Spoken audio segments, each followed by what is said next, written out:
Good afternoon. It's just gone 1 o'clock on Wednesday, the 2nd of April, 2025. Welcome to UK Column News. I'm your host, Charles Malet, and joining me in the studio today is Mike Robinson. Welcome to the programme, Mike. Thanks, Charles. Also, we have Vanessa Beeley and Sandi Adams joining by video link. It'll be a full programme today, as always, and we'll be looking at the themes of, persistent themes, I suppose, of freedom of speech and censorship and what's been going on in various parts of the Middle East, as well as migration. But we're going to start with freedom of speech, Mike. Yes, indeed. Thanks, Charles. Last Thursday, the Metropolitan Police raided the Westminster Quaker Meeting House to arrest 6 women who had met to discuss Gaza, amongst other things. Climate was one of the other things. Now, this group of women were part of what was described as a welcome meeting for an organisation called Youth Demand, which calls itself a non-violent protest group. Now, here's their website. Sorry, here's their website, if we can get it to work. Sorry about that. Here we go. Now, you'll look at the style of this and you might say that it's very reminiscent of the style of Extinction Rebellion and Just Stop Oil. And in fact, their activists carry out a very similar style of protest, using spray paint, for example, defacing works of art and so on. So now the police themselves handcuffed the women and seized their belongings, and they were then taken to the police station. And their student flats were raided and searched. The police were armed with tasers. And though I totally disagree with the style of protest that these organizations use, protest, is one thing, criminal damage is another, particularly items of cultural significance. But there is the possibility that these organizations are in fact agents of the state. But whether or not that's the case, their tactics are certainly being used by the state as an excuse for limitations on protest and for exactly the type of police activity that we're seeing here. Now, going back to this Quaker press release that on their website, they, aside from thanking everyone for their support, they're saying the following: that since the introduction of the Police Crime Sentencing and Courts Act 2022 and the Public Order Act 2023, the right to protest has been severely restricted. Vague and sweeping definitions, that's my emphasis, by the way, vague and sweeping definitions mean that even discussing peaceful protest can be criminalized. They go on to say this is not just about the actions of the police, but about laws that undermine democracy itself. In a democratic society, people must have the right to assemble and to speak out, even when their views challenge those in power. We've been reporting the issue of freedom of speech related to Gaza for quite some time now, and Richard Medhurst, a perfect example of this. With people in the UK being arrested by the British regime under terror legislation. Richard Medhurst, to say, is one of these people, and the campaign to shut him up has apparently now moved also to Austria, where he has been experiencing similar treatment to the type of treatment he's been receiving in the UK. And so we've got the UK behaving like this with people in Quaker houses. We've got, and also Richard Medhurst and Vanessa Beeley and others. We'll talk to Vanessa in a second on this, and also in Europe. But anyone that thought that the Donald Trump regime would be the bastion of free speech is getting a rude awakening there as well. Because here is a video. Let's just have a look at this. This video clip is showing a group of people in plain clothes. Now, they weren't initially masked, but they very quickly masked up. Here, from this CCTV footage, they offered no identification. They eventually said that they were the police, but they only said they were police. They didn't actually offer any proper ID. This girl was lifted without due process or explanation, and it became subsequently, it came to light that she'd been removed to a detention center in Louisiana. Now, the reason for the arrest and her removal, well, apparently it was because she was involved in writing an opinion piece for the Tufts Daily, which is a student-run newspaper at Tufts University. Now, the article criticised the university for its stance on Gaza, and in the article, there was no advocating for violence, there was no support for terrorism, there was no criticism of the US government. But even if there were, the article was published in March 2024 when Biden was president. So why it's taken them, this is clearly a new policy that we're seeing in action here. And this is happening across the United States. So she was eventually dragged off by these people, all masked up and so on. Now, just so that you can see the article, this is the op-ed, Try Again, President Kumar. This is the president of the university, renewing calls for Tufts to adopt the March 4th TCU Senate resolutions. So that was the article that they published. But what we're seeing is this behavior right across the UK, the European Union. Many people remaining silent on what's going on, perhaps because they're pro-Israel, or perhaps because they don't like Muslims too much. But I think this is a naive and dangerous position to take. What we saw in that video looked like what we might expect from the conscription gangs in Ukraine or from Nazi Germany. And Niemöller's poem comes to mind here. And that might seem like a cliche to some, but it really does, to me, seem appropriate. Vanessa, we've got about a minute there. What are your thoughts on this? Well, yeah, I mean, we're seeing this complete ramping up of really Gestapo tactics, particularly from the Trump administration. The videos being put out about those that are being deported to El Salvador, for example, is just insane. And of course, the UK was leading in this kind of discrimination against anyone protesting government policy. But now, under Trump, the US seems to be catching up. You any thoughts? Yeah, absolutely. Well, I think you alluded to it, but the way in which the funding of protests to engineer a particular result in the sort of problem, reaction, solution dialectic is very evident. I mean, we've seen this time and again. It's exactly what's on the horizon with the crime and policing bill now. And also, again, this very disturbing trend of any sort of implicit criticism of Israel being regarded as somehow anti-Semitic and therefore illegal or unlawful. It is an absolute disgrace. So I think that takes us into a sort of a different branch of censorship, which was talked about on Monday. But we look at Ofcom, and of course, censorship remains a persistent theme for UK Column in terms of news reporting, and with very good reason. If we can just push on the on screen. But Ben and Brian spoke about it on Monday with a special reference to the influences on the so-called regulator Ofcom. And as was made clear, the central purpose of Ofcom, as far as voices which are not establishment approved are concerned, is to act as censor-in-chief. And the reason for the focus on this right now is that the parts of the Online Safety Act of 2023 are being described as coming into force. And in doing so, they're shifting the burden of responsibility for exposure to harm from the individual to the broadcasting entity.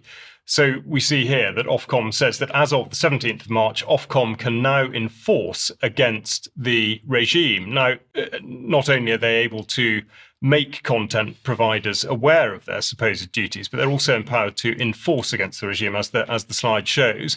And critically, the specific burden, which Brian alluded to, falls upon the moderation and control of content on a platform, which may be described as user to user. So in the case of UK Column, this is a specific reference to the members' forums. And the critical distinction being made by both the Online Safety Act and Ofcom is between comments made in response to provider content, a news program, for example, and comments made in a thread, which could have been started by members themselves. So where what's called user-to-user content is concerned, Ofcom is demanding that platforms provide a risk assessment in order to articulate how they will deal with content which is deemed either harmful or unlawful or both. And what's extremely important to understand here is that even if the provider, UK Column, for example, has not broadcast any contentious material, we may still be held liable for completely unrelated conduct by members in the forums. So I think the significance of this must be looked at in two specific ways. First of all, it sets a precedent online, which may be then rolled out into the real world. So to use a perhaps oversimplistic analogy, but at the moment, if, say, a fight breaks out in a pub, there's no suggestion that the pub should be held liable unless, of course, it or the landlord has conducted a particular activity which could have precipitated or incited the incident. So to extend this analogy, the Online Safety Act would hold the pub liable regardless of whether they were hosting a punch-up themed evening or not. Now, it doesn't take much imagination to see how any sort of venue could be threatened simply because of the conduct of the people in there and completely regardless of the sort of event held by the venue. Just before you go on, I mean, this is why we've seen these small forums, these volunteer-led forums closing down over the last couple of weeks in the UK. Absolutely. I mean, the pressure and the threat, which we'll sort of come on to, is very, very evident. And of course, the expectation is that organisations will, in effect, jump before they're pushed. But the second issue is one of discrimination. And the wording of the Act is such that the targets of Ofcom's scrutiny and powers are, of course, the independent providers where users have a means of communicating with one another. And there exists a specific exemption for providers which only host user comments that are in response to provider content. So this means that if, say, the BBC or the Daily Mail host comments which reference criminal activity, say terrorism or incitement to violence or public order, they may not be held liable. Now, with regard to statute legislation, there are a couple of points to be made. Firstly, and as stated by the Crown Prosecution Service, there's an unenforceable pressure to deal with a crime if you witness one, but, as they go on to say, there's no legal obligation to do anything about it. They refer specifically to contacting the police. But of course, the Online Safety Act turns this on its head. And also, the Interpretation Act of 1978 suggests that it is possible for companies to be discriminated against. Shown here in the Act that a person includes a body of persons, corporate or unincorporate. That goes all the way back to 1889. And this really doesn't seem to have been raised in relation to the regime of censorship. But the next thing we come to is what I would describe as an enormous conflict of interest, which is set before Ofcom, in that they're to reward themselves financially for enforcing this censorship. So this turns out to be, or could turn out to be, a very lucrative exercise. Now, last year, admittedly, they only pulled in 7 million in penalties, but they do boast that in previous years, 2018, they issued Royal Mail with a £50 million financial penalty for breaking competition law. And now they're suggesting, with the raft of powers that they have been granted, that they could fine to a value of up to 18 million, or indeed 10% of the qualifying worldwide revenue, whichever is the greater. So not only do they have a new range of enforcement powers, but they especially believe that they can interdict businesses that do not even have a UK footprint. Now, the thing to note here is that Ofcom sits within the Department for Science, Innovation and Technology, and there can be little doubt that they would consider a success if Ofcom returned more money to them, as per the route on this diagram. So, as I said at the outset, censorship really lies at the heart of this, and Ben showed us on Monday that the Demos report suggests that we're in a democratic emergency, and I might put it that we're in an emergency of a different kind. And I think it's always worth looking back to see where this does come from, and I would therefore cite the criminal code of the Russian Socialist Federative Soviet Republic, drawn up in 1924 and translated into English exactly 100 years ago, which sets out the counter-revolutionary crime. And it says here that the term counter-revolutionary is applied to any act committed with the intention of overthrowing, undermining, or weakening the authority of the workers' and peasants' government founded on the constitution of the Russian Socialist Federative Soviet Republic. And the echo, I think, is impossible to ignore with the new definition of extremism in 2024, which says that extremism is the promotion or advancement of an ideology based on violence, hatred, or intolerance that aims to undermine, overturn, or replace the UK's system of liberal parliamentary democracy and democratic rights. So obviously a lot more to talk about with regard to free speech and censorship, but we're now going to go to Vanessa, who will tell us a bit more about what Roger Waters has been doing with specific regard to the Yalta Conference of 1945. Yes, well, the 80th Yalta Conference, where Roger Waters gave quite an incredibly moving, extraordinary speech, actually, that I've published in full at my Substack. But yeah, it was the 80th anniversary of course, the March 1945 Yalta Conference, which involved Stalin, Churchill, and Roosevelt to basically divide up what was left of Europe after World War II and to put the UN into motion. Roger Waters goes into some detail about the formation of the UN and the replacement of the League of Nations and so on in his speech, and I do really recommend people read it. As I said, I've published it up at my Substack. We will not move one solitary inch towards your Armageddon. So I've just taken some excerpts from the speech. First of all, so he talks about every day waking up and basically girding himself to deal with the horrors that are being produced by our various respective governments. What can I do today? What do I prepare? Why do I prepare for battle every day? Because every day we're fighting the existential battle for the soul of the human race. And I think this is something that we've all alluded to on UK Column. And he goes on to say, the truth is that what Western governments are doing when they support Israel's psychotic bloodbath is not simply justifying Israel's horrific crimes. They're also defending themselves in defense of their own indefensible imperial pasts. The entire speech is, I keep saying it, but please go and read it because it's beautifully written and it's written from the heart. And I think it sends a message to all of us who are trying to navigate the horrific scenes that we're being forced to watch as a result of our government's foreign policies. And so he ends up with saying, it is not God who is giving Israel permission to continue its murderous rampage. It is us. We can stand shoulder to shoulder, arm in arm, face to face with Trump, with Netanyahu and Starmer, and armed with love and truth, we, the choir, will find the strength to say enough. Now, obviously, this is a very idealistic statement, but at the same time, I think he's alluding to the unity that we've been continuously talking about, that instead of allowing ourselves to be distracted and divided by the narratives that are obviously being produced exactly to do that, we should be standing against what is effectively an ongoing genocide, whether it's in Palestine, whether it's in Lebanon, whether it's in all of the global south, in Yemen right now. And unification is the only way that we are going to be able to stand and face those that are perpetrating the crimes against humanity. Thanks very much, Vanessa. Sounds like a speech that would definitely be worth reading. Usually anything that Roger Waters says is these days either ignored or gets a pretty bad reception in the mainstream. Has there been much of a response to this?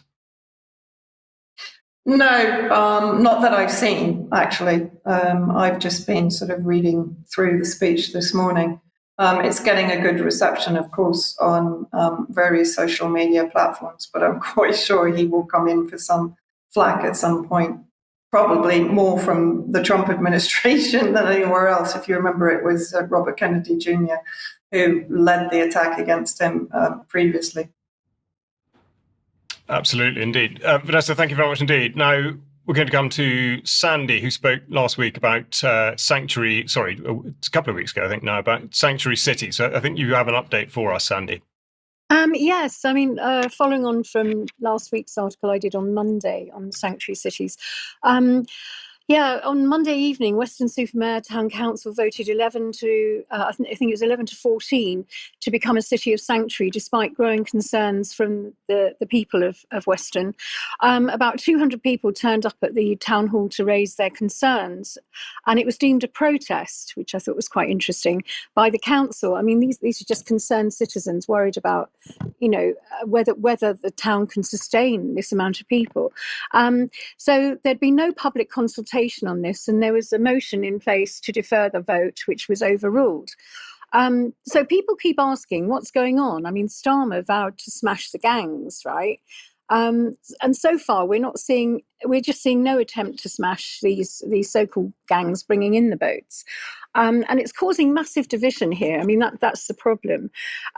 So is there a government operation fulfilling this role? And I've looked into the early European Union and what really happened. And some people speak of a long-term plan called the Kalergi plan from the 1920s. So I thought I'd take a deep dive into this, because it does seem that there was Kalergi did exist. It's not a conspiracy theory. And he wrote a book called Practical Idealism in I think it was 1925. And he was the founder of the Pan-European movement, which was the first serious proposal for European unification at the time. And you look at the index for his book, and that there's a lot of talk about technocracy, elitism, and breeding and interbreeding, and sort of, there's a lot of, it's a globalist blueprint, really, and not one rooted in egalitarian democracy. It's rather led by an enlightened elite, he calls it. And Kalergi was born in 1864. He was of mixed race. His father was an Austrian aristocrat, diplomat, and his mother was from a notable wealthy Japanese family with samurai heritage. So very, very quite amazing sort of bloodline he had. But he was very, very entitled, and he promoted miscegnation, which is racial mixing, as a means of overcoming nationalism and tribal divisions, envisioning the future of Europe as a mixed race a continent, because practical idealism was really the key for understanding Kalergi's vision. And on page 27, he said, the man of the distant future will be a hybrid.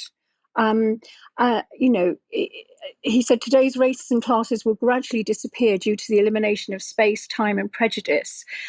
This new race of the future, similar in appearance to the ancient Egyptians, will replace the diversity of peoples with a diversity of individuals.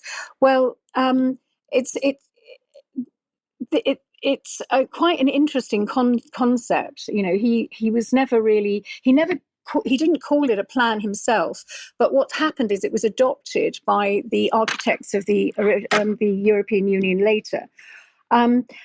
Kalergi had close ties with many powerful figures. He had financial elite backers. Max Warburg, powerful banker from the Warburg banking family in Germany, funded his Pan-Europa project in the early days. And Baron Louis de Rothschild, the Austrian branch of the famous Rothschild family, also supported his efforts. And he did say that the European finances and intellectuals were an essential part of this vision of a united and post-national Europe. So Kalergi also had contacts in royal families like Otto von Habsburg, who later became president of the Pan-European Union. Now, the connection to the European Union is that Pan-Europa didn't become the EU. It deeply influenced the post-World War II architects of Europe. People like Robert Schuman, Jean Monnet, he was the primary architect of the European coal and steel community, the precursor to the EU. And although he wasn't a Pan-Europa member, his vision mirrored Kalergi's goals of supranational control. So we've got all these different people adopted his ideology, particularly Peter Sutherland, who was if we fast forward to the 20th and early 21st centuries, Peter Sutherland, often referred to as the father of globalization, he played a pivotal role in shaping policies that promoted European integration. He was a strong advocate for migration, viewing it as an essential for economic growth and cultural exchange with Europe. His work emphasized the importance of open borders and the free movement of people, aligning with the foundational principles of the pan-European movement. The connections to the World Economic Forum and Agenda 2030, you've got the WEF, their whole global economic policies related to European integration and migration. And Peter Sutherland was an active participant in the WEF, contributing to the dialogues on immigration and its role in global development. So, we've got Agenda 2030 with the sustainable goals. This all links up. This goal resonates with the principles and advocated by Coudenhove Kalergi and later supported by figures like Sutherland. Sutherland was behind the Global Compact for Safe, Orderly and Regular Migration. And that was in 2018, I think. You've also got the International Office of Migration. We've got all these documents that prove that there is a concerted effort to bring this migration in. So the Pan-European Union, it does still exist today. It's headquartered in Austria, and it was officially recognised by the European Parliament in the 1970s as a forerunner of the EU. And we have the Charlemagne Prize, which is awarded to figures who promote European unity, and it was first given to Coudenhove Kalergi in 1950. And, if you look at the recipients of the Charlemagne Prize, it's given every year by the city of Aachen, and you can Google it. If you want to see those who've been, rewarded for EU unification, the Charlemagne Prize is really the place to be looking. And it's a bit of a rogues gallery, really. Charlemagne was the leader of the Frankish Empire, which later became the Holy Roman Empire, who were the first to unify Western Europe. So in 1956, you've got Winston Churchill. 1963, Edward Heath received the prize. 87, Henry Kissinger. 1999, Tony Blair. 2000, Bill Clinton. 2008, Angela Merkel. 2016, Pope Francis. 2018, Emmanuel Macron, and 2019, Antonio Guterres. And just lately, in 2023, Volodymyr Zelensky and the Ukrainian people were awarded it in 2023. In 2024, Rabbi Pinchas Goldschmidt and the Jewish Communities of Europe. And in 2025, Ursula von Leyen. So it is a bit of a rose gallery. And it's, the Global Compact for Migration, the United Nations Compact, that was led up by Peter Sutherland in 2018. So there is a direct link with the Coudenhove Kalergi's ideology, although there was no actual plan. And we've got the migration and the 2030 agenda, the migration, the International Office of Migration. So there is definitely enough evidence to prove that, yes, is there a plan? Well, yes, there is. And the thing is that we're sort of led to believe that we are being in some way racist or right wing in actually flagging this up and calling it out, because that we cannot sustain 1,000 people coming in a week, which is what it's looking as though it's building up to. So anyway, I don't know I've been looking also at the Indigenous Peoples Declaration, the human rights, and if there's any lawyers who can help us out here, because we are the Indigenous people of this country, and Indigenous people and individuals have the right not to be subjected to forced assimilation or destruction of their culture. And it states that people should be provided with effective mechanisms for prevention of and redress for any action that has the aim or effect of depriving them of their integrity as distinct peoples or of their cultural values or ethnic identities.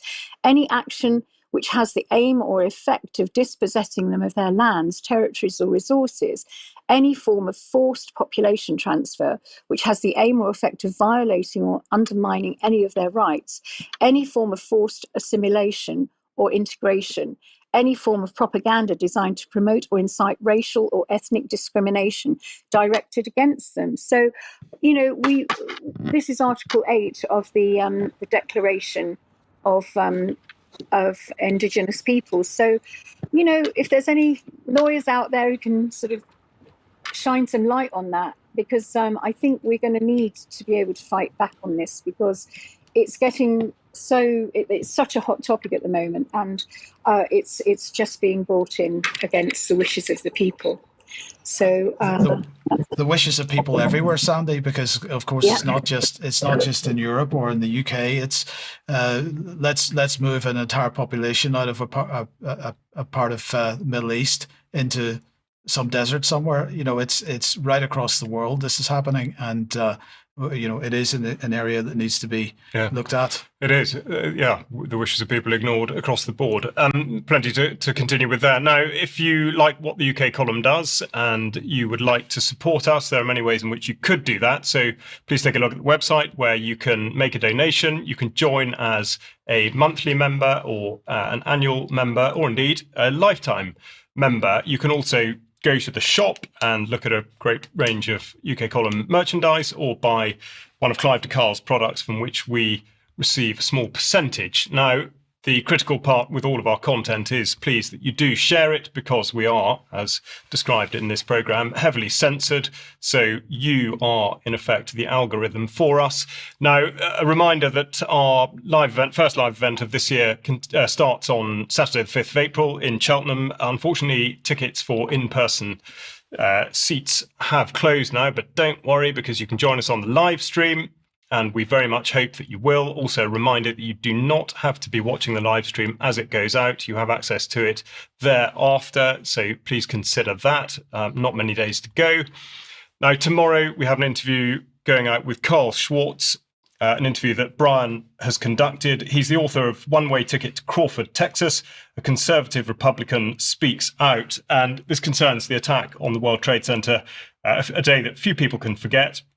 But that day did not happen out of the blue, and in reality, the attack was a Pearl Harbor to justify a shift in Bush-Cheney oil strategy. Of course, trillions of dollars in oil and gas money being at stake there. So please do tune in to that interview at 1:00 tomorrow, and Mike can give us a quick brief on yesterday's interview with Catherine Austin-Fitts. Yeah, if you didn't see that yesterday, do get a look at it. It's on the UK column website now. Catherine talking about Trump's continuing building of the technocratic infrastructure in the United States. She talks about CBDCs, about digital ID, and a whole bunch of other related topics. So please join us for that. Indeed. And then in Lisbon, Northern Ireland, we've got coming up on Monday the 7th, a conference, What's Wrong with Sex Education? Obviously a theme that we've covered a lot in recent times, particularly with regard to interviews run by the Family Education Trust. So please do take a look at that. A great range of speakers, and no doubt a very worthy event, which takes us back to the idea of banking as a control mechanism, but I think this time for businesses. Well, for censorship, amongst other things. So, over the years, we've been reporting on deplatforming of various people by the banks and by the payment processors. Nigel Farage, Coutts Bank is one example, if we can put that on screen. And PayPal, a serial offender with Consortium News, the Free Speech Union and Toby Young, and Mint Press, just to name a few. Let me introduce you to this website, Bad Banki. This has been produced by Talk Liberation, which is a privacy-focused software development organization which is building a new social media platform called Panquake. They've announced they're suing an Icelandic bank, Iceland's Banki, in court. Now joining me to discuss this today is John Kiriakou. John, I hope I pronounced your surname correctly. Welcome to the program. First of all, tell us about Talk Liberation and what you're doing with Panquake. Talk Liberation is the parent company of Panquake. Panquake itself was established about 5 years ago, actually exactly 5 years ago, as a privacy and transparency focused social media platform. It's transformed into something bigger than that. It's transformed into something now that is designing software using open source code that would allow people to, for example, surf the internet without being tracked. The Panquake social media platform itself would allow people to do essentially what they do on any of the big platforms, but without being tracked, without being followed, without being sent to one place or another by algorithms, something that's completely transparent and yet protective of individual privacy. So the bank in Iceland, what did they do, and what was the impact on the work that you were doing?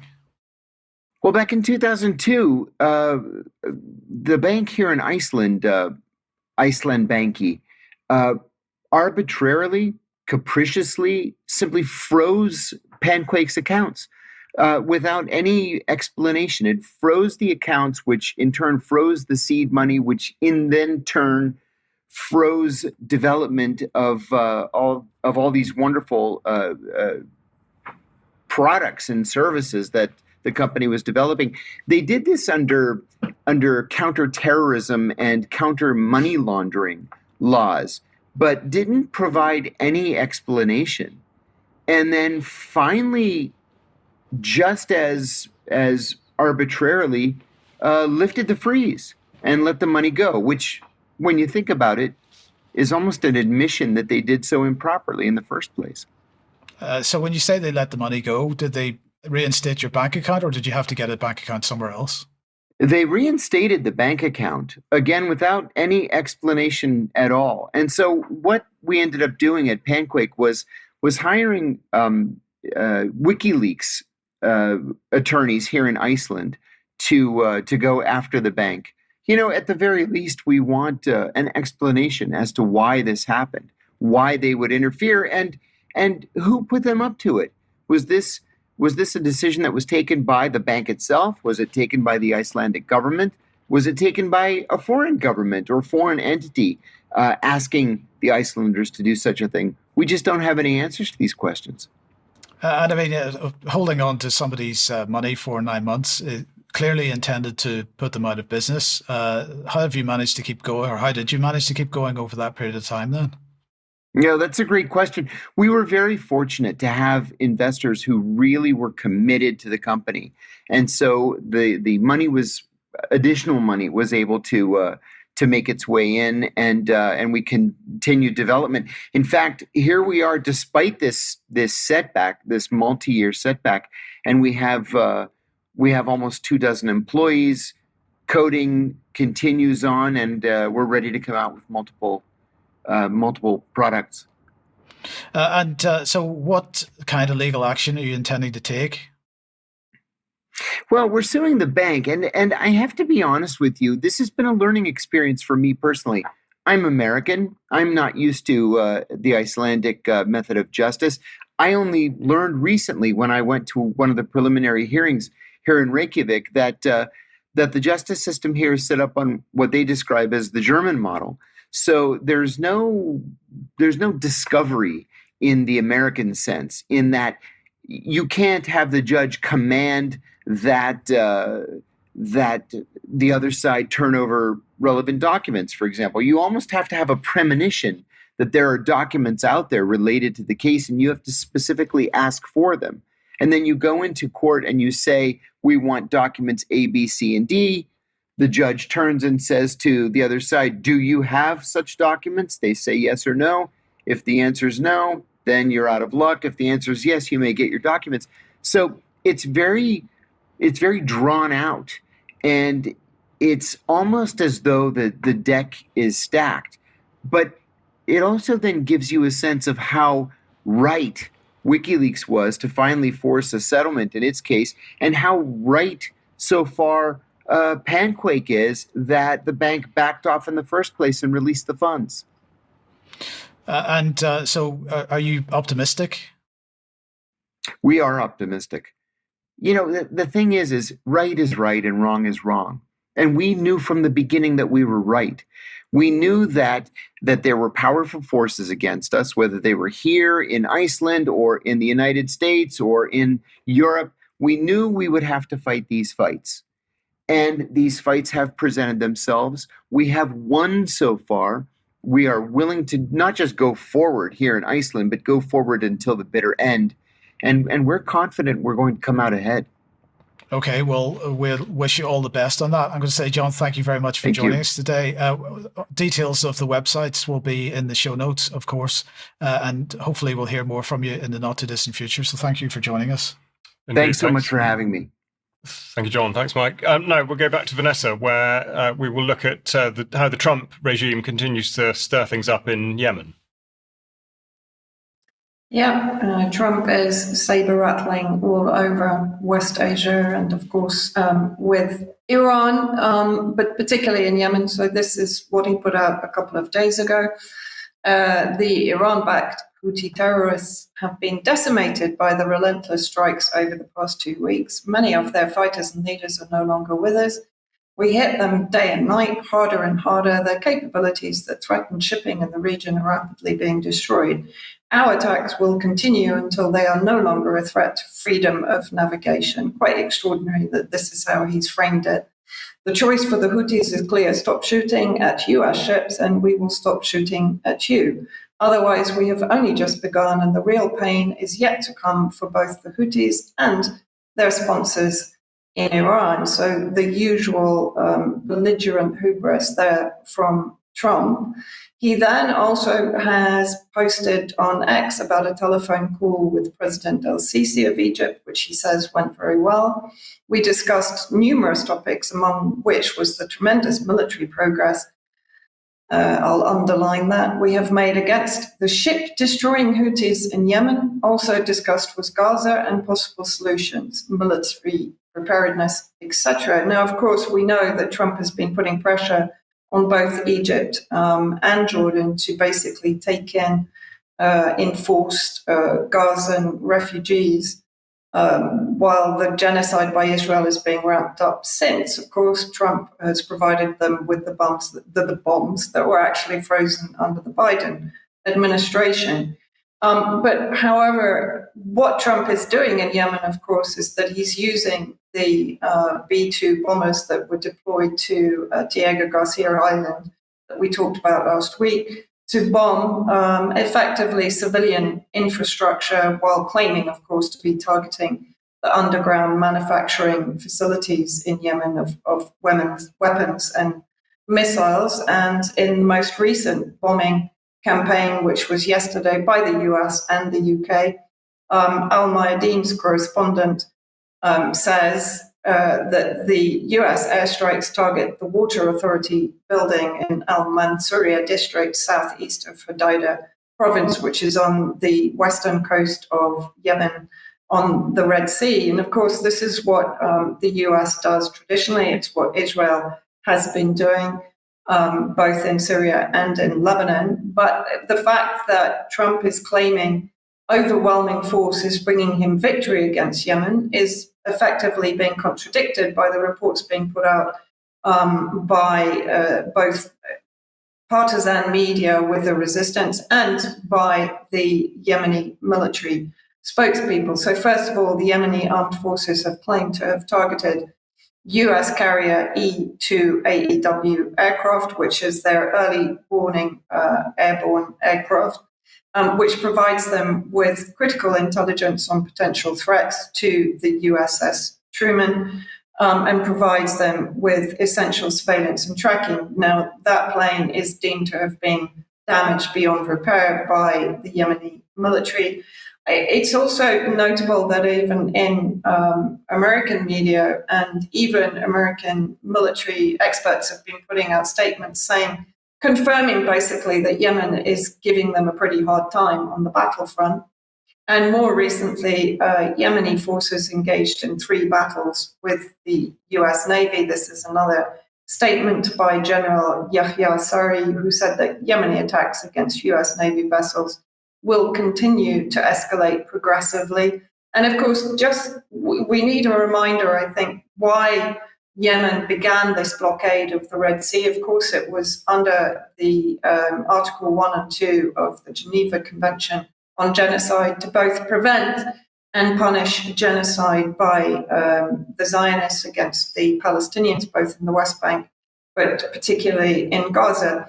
And just to give an example of how that is ongoing, in the last few days, Palestinian paramedics shot by the IOF had their hands tied. So mass graves have effectively been found with Palestinian paramedics shot in the head or executed and then buried in mass graves. And of course, what the Yemenis are most against is also the siege of Gaza, which includes the deliberate starvation. And I just wanted to play this video, which also reminds us what we are fighting against. And I think it relates intrinsically to what Roger Waters was also saying in his speech, but it also demonstrates why the Yemenis are doing what they are doing and how effectively what Trump is doing against the Yemenis is sustaining genocide by the Israeli state, or non-state, as I would say. So let's just play this video very quickly.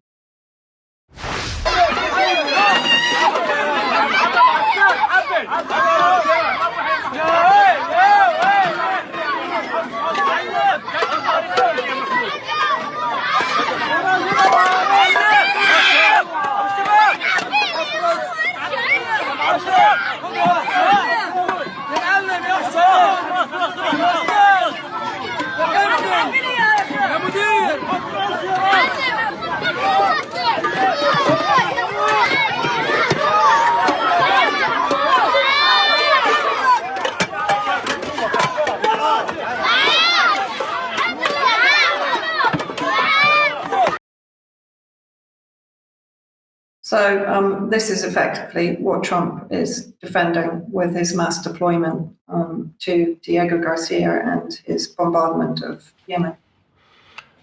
As you say, sustaining genocide. Vanessa, thank you very much indeed. Now, Sandi, back to you, and I think an insight into the valuation of agricultural Armageddon.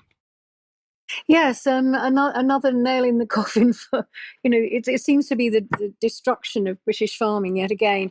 A company called Bidstats, who are a agricultural valuation company, have been tasked by the government to value livestock, crops, agricultural plant equipment, and other similar assets. And they're recruiting at the moment, and they're required to enable government to pay compensation to owners of animals, crops, equipment, etc. when we order the destruction of their property, if we order the culling of animals with diseases such as TB, avian flu, or foot and mouth.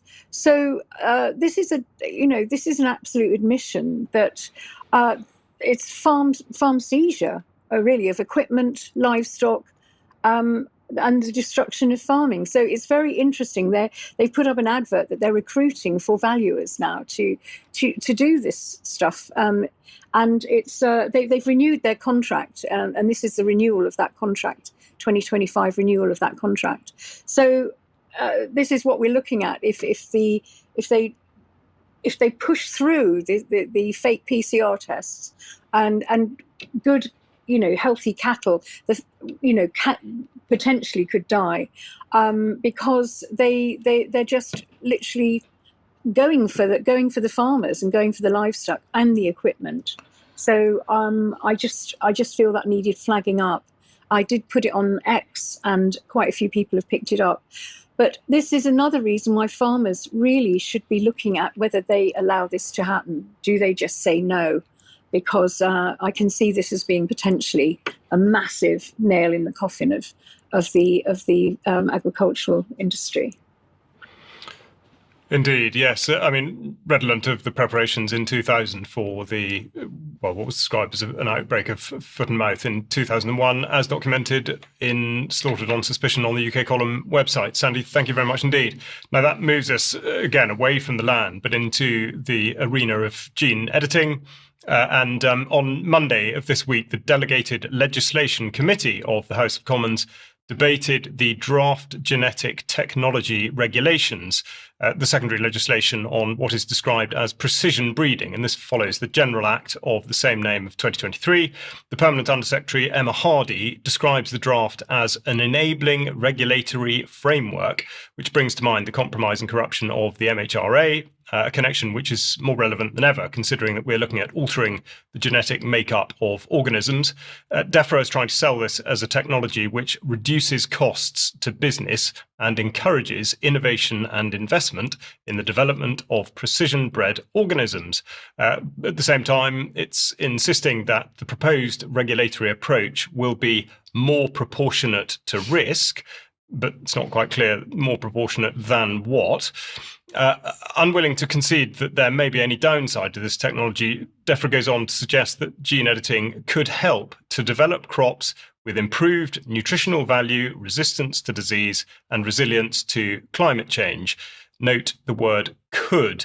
To get a sense of where this is going, it's worth looking back at the progression of the narrative. And here's a video put out by the Royal Society 8 years ago. First, let's look at the positives. Gene editing could make radical improvements to human health.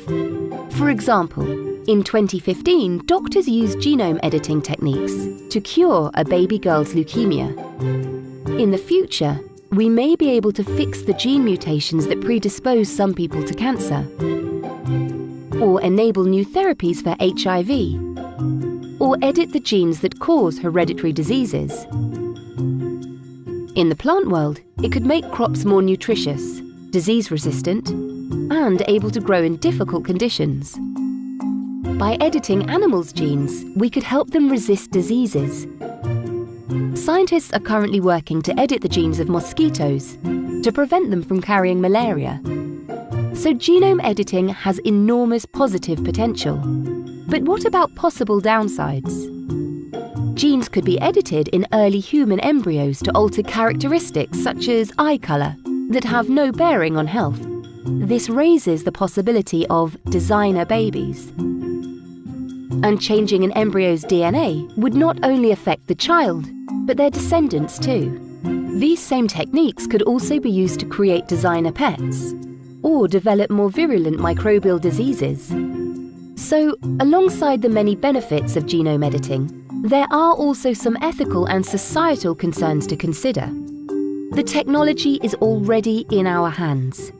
Now's the time to debate how we use it, regulate it, avoid negative uses, and unlock its potential to provide life-changing solutions to some of the world's biggest challenges. There we go. It seems quite clear that the key message to be taken away is that if we improve our nutrition via improving the growing conditions of our plants and animals, we'll then be able to convert those benefits by tinkering around with our own genetic composition for the greater good. Of course, all of this is predicated on the assumption that the description of precision breeding is actually accurate.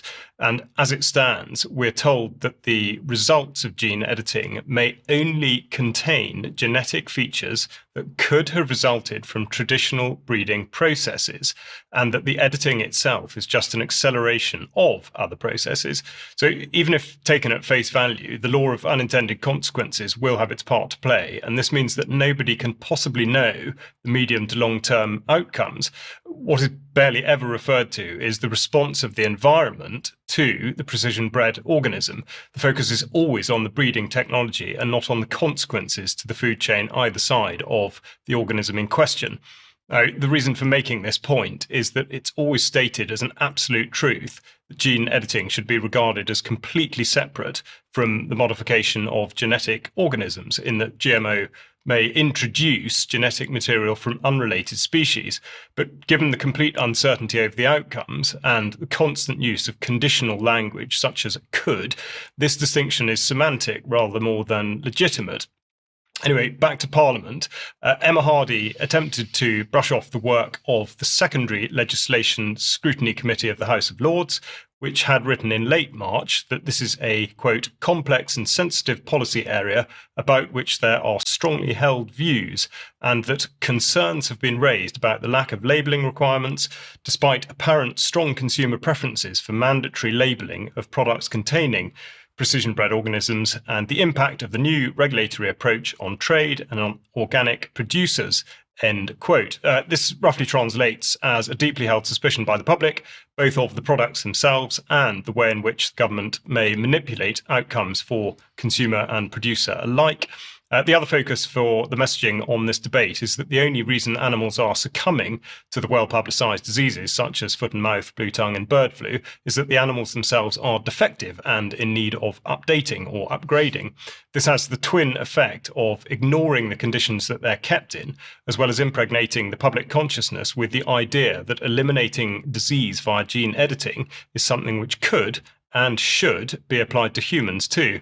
So I think we'll have more to discuss on this in Extra, especially the potential for any of this regulation to be weaponized in such a way that only gene-edited or cultured food is permissible, especially since all of this technology is currently banned in the European Union.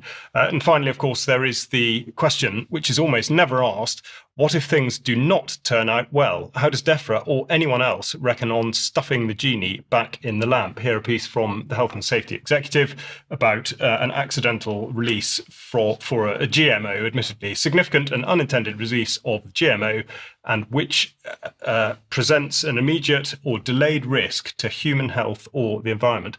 Plenty to think about, and it deserves a great deal more scrutiny. Now, this takes us back to Vanessa, where we are going to look at what's going on in Lebanon.